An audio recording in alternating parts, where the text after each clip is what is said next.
Not far along Kempston Cemetery Road, there's a meadow that runs adjacent to Kempston's old church walk footpath. The meadow is a designated floodplain, one of nature's defences against flooding. Yet planning permission has been sought in 2024 for the building of a giant church on this important piece of land. This has been described as a community hub on the application, although there are also 79 dwellings on the proposed plan, which together with the proposed church has caused considerable distress to those who live close to the floodplain and know only too well what it is like to experience the devastating effects of flooding at first hand. Kempston in the county of Bedfordshire has a long and varied history, with a name that's derived from the ancient Britannic for the settlement on the curve of the river. Kempston's western section of the Great River Ouse still bends sharply as it flows on towards the neighbouring town of Bedford. Recorded as Kempston in the Domesday Book of 1086, and once the largest village in the whole of England, Kempston has a history that can be traced back over 8,000 years, with archaeological evidence that includes Saxon burial sites, one of which was uncovered in 1973 during the building of a shopping precinct. Several treasures found during the excavations were later housed in the British Museum. The announcement of the proposed development of so many dwellings on the floodplain has caused untold distress to those people of Kempston living in the vicinity of the planned development, who have already seen extreme flooding to their properties in recent years, including in January and February 2024. This is backed up by photographic and video evidence. They are simply living in fear of any development on the nearby floodplain. Those fears include that any future flooding will see the dispersion of water from the proposed floodplain development into the immediate vicinity of their properties. In some cases, these properties have taken years to dry out, with residents evacuated for long periods as a consequence.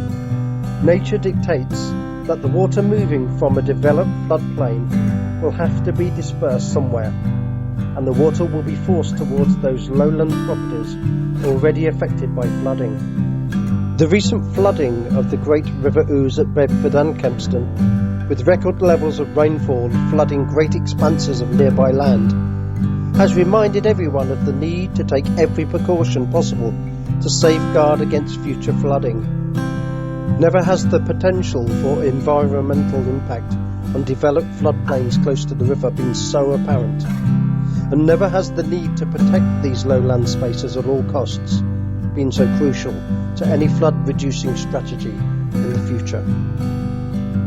It must also be noted that this considerable development on floodplain land was never part of any published long-term plan for development in North Bedfordshire, nor does it gain the support of the Environmental Agency.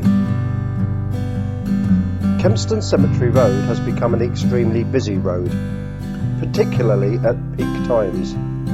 Traffic moving from Bedford, Kempston and many other urban areas towards the western edge of Bedford, and in particular the A6, is frequently backed up along Cemetery Road, with little movement at peak times. The introduction of any new system to allow traffic to pass out from the proposed 80 dwellings of the proposed development on Cemetery Road will have to include traffic lights or a roundabout, although the latter is unlikely to be considered, given the space available on the road to introduce a roundabout. For traffic to pass from the new development via a light-controlled junction of the Cemetery Road, there would be a considerable increase in the already considerable traffic congestion. A roundabout already on the road before Kempston's Green End receives traffic from the busy A41 and other routes passing to the A6 and other destinations. This is a major cause of current congestion on Kempston Cemetery Road, with no possibility of relief. Again, to introduce traffic lights on this already congested stretch of road will exacerbate the existing congestion no matter what traffic controls are introduced to allow access in and out of the proposed development. The proposed development of the floodplain site would destroy forever the ambience of an adjoining historic path, particularly that up to the Ladies' Walk Snicket. This is the church walk footpath, which for centuries has been a tranquil path for walkers and local historians that leads down to the 11th century church of All Saints. Fortunately, the Branston Way road bridge that spans above the northern end of the path allows for the sound of traffic to dissipate above and not across the path, unlike the disturbance to the area that would come with multiple dwellings on the tree-lined southern section of the path. The Bedfordshire County Archive and several publications focusing on local history mention this path. Locally it is known as Green Ladies' Walk because of its association with a local story well publicised in books and local archives. In addition, it has connections with stories of the English Civil War, the sisters Louisa and Sophia Carter, who were once heirs to the estate of Kempston Hastonsbury, and Lady Elizabeth Stagg. To build along the edge of this path would destroy forever the ambience of this historic walkway. Apart from the path's historic connections, it also enjoys its diverse wildlife, which includes woodpeckers, foxes, rabbits, toads, hedgehogs and bats. The proposal for the building of multiple dwellings on this floodplain and historic area has been carefully presented as an opportunity to build a community hub in Kempston. The town of Kempston is already well served with community buildings and churches that provide community spaces and facilities for all. These include the previously mentioned All Saints Church with its church hall nearby, commissioned in 1080 by the niece of William the Conqueror, which is close to the proposed development site.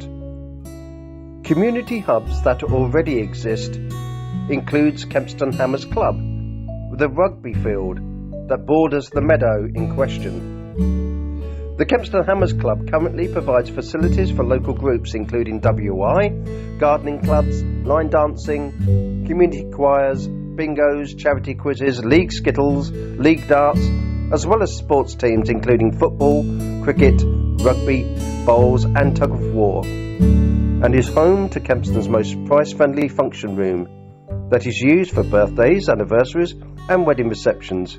The club was also quick to provide a warm space for Kempston residents with tea and coffee when domestic energy prices began to rise in 2020.